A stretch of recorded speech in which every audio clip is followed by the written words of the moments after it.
someone. I'm not going to say Oh, who it you is. don't know their name? Okay, well, I thought that I would ask, like, who. I've known 3 people that have Asperger's syndrome in my entire life, and so I just find it really interesting because I've had encounters with all 3 of those people, and I've always thought it was cool, and so I thought I would do it. Does anybody know where this picture's from? Probably Dear not. John. Yes.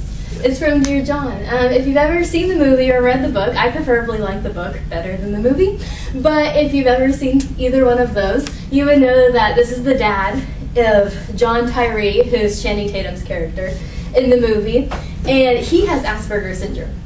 And, well, this picture, I'll bring it up later, because it actually is, like, really important to a key aspect that is in Asperger's syndrome. What is Asperger's syndrome? Asperger's syndrome was founded by an Austrian physician named Hans Asperger in 1944. That's whenever he officially diagnosed it as a disorder. It's actually in the same category as autism, and like autism, it's just genetic. You just get it because either your parents were your mom was too old whenever she had you, or something like that. Typically, you get it, and that's why it's categorized with autism. And it's also categorized with autism in the same category as pervasive developmental disorders, or PDD, which basically pervasive developmental disorders are they hinder and they delay the development of basic social skills like communication and even children's imagination, because they aren't able to pick up on the actual social cues that we would be able to pick up on.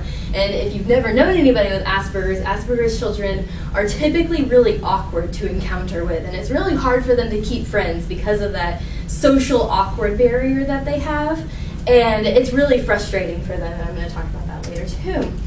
According to the WebMD website that's one of my references, these are the symptoms of Asperger's. There's problem with social skills, like I said. They're really awkward sometimes to communicate with because they're not good at initiating conversation, and they're not good at picking up on basic things like body language, or they don't even know how to do body language themselves.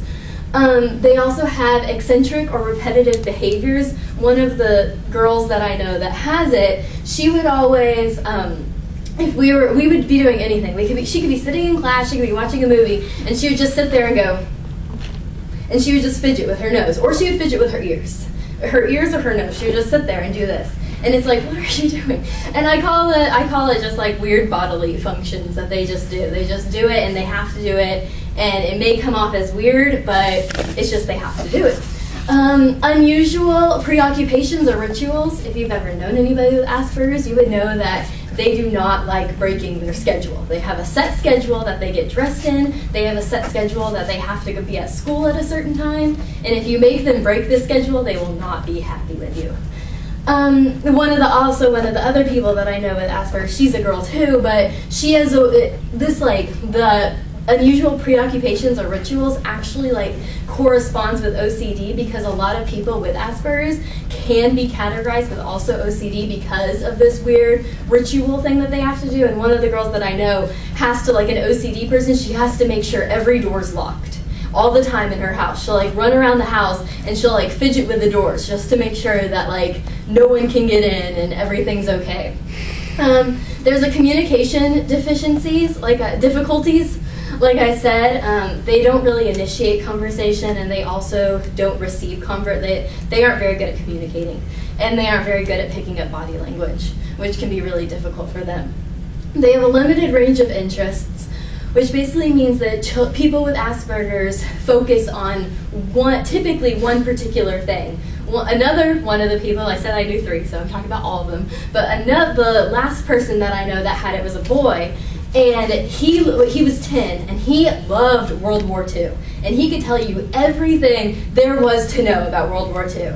And they're actually known as, it goes along with the skilled or talented, because these two kind of do, because it goes along with, they could come off as, really smart just because they know so much about one specific topic, and they can tell you everything there is to know about it.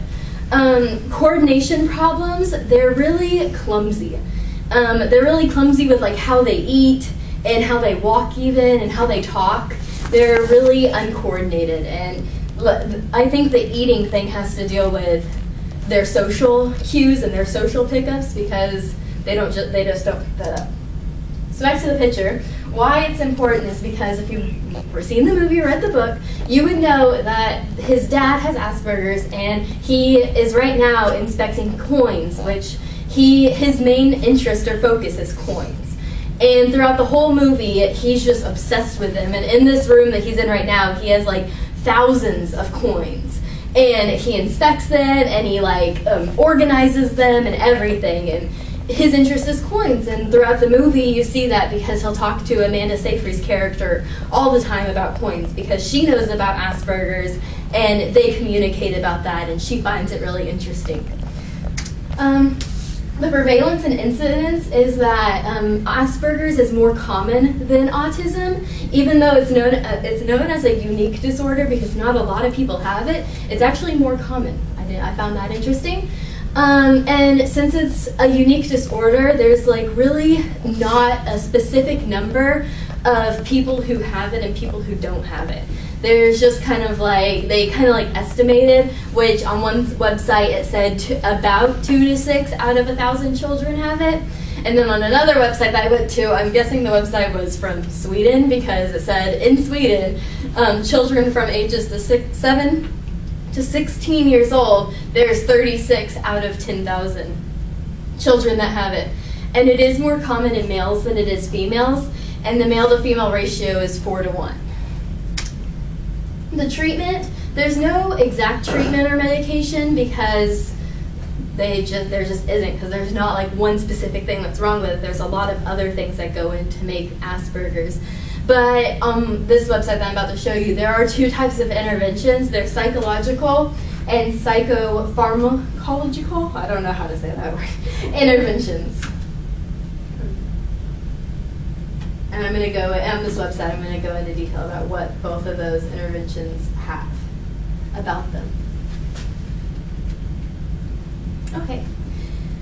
The psychological interventions, it said that an individual psychotherapy will help the individual process the feelings aroused by being socially different, because it's really hard for Asperger's children to notice that they're socially different. And then parent education and training, behavioral modification, social skills training, educational interviews, and then the psychopharmacological interventions just basically have to do with the different aspects, because like I said, it relates to OCD, and it also relates to depression, anxiety, and ADHD. Because a lot of the kids that have Asperger's also are diagnosed sometimes with those things too. So for hyperactivity or something like ADHD, these are the medicines that they would take for that. For the irritability and aggression and they would take mood stabilizers, and these are all the medications for that, and I'm not going to go into pronouncing all of these. And then for preoccupation rituals, basically like OCD stuff, they would take medication for OCD behaviors.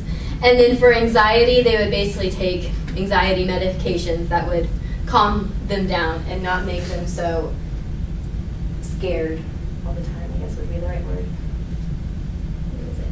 There it is, okay. And then does the treatment work? It does basically, like I said, in the coping methods, because it's hard for an Asperger's child to accept that they're socially different. And so it helps them cope with understanding that, and it helps them cope with getting through school, basically, because it could be really difficult for someone like that. And then it also helps calm them down, because sometimes they can come off as majorly ADHD or majorly OCD, and so the medications or the treatments just kind of calm them down and don't make them as aroused and hyperactive. And those are my references. Do I have any questions?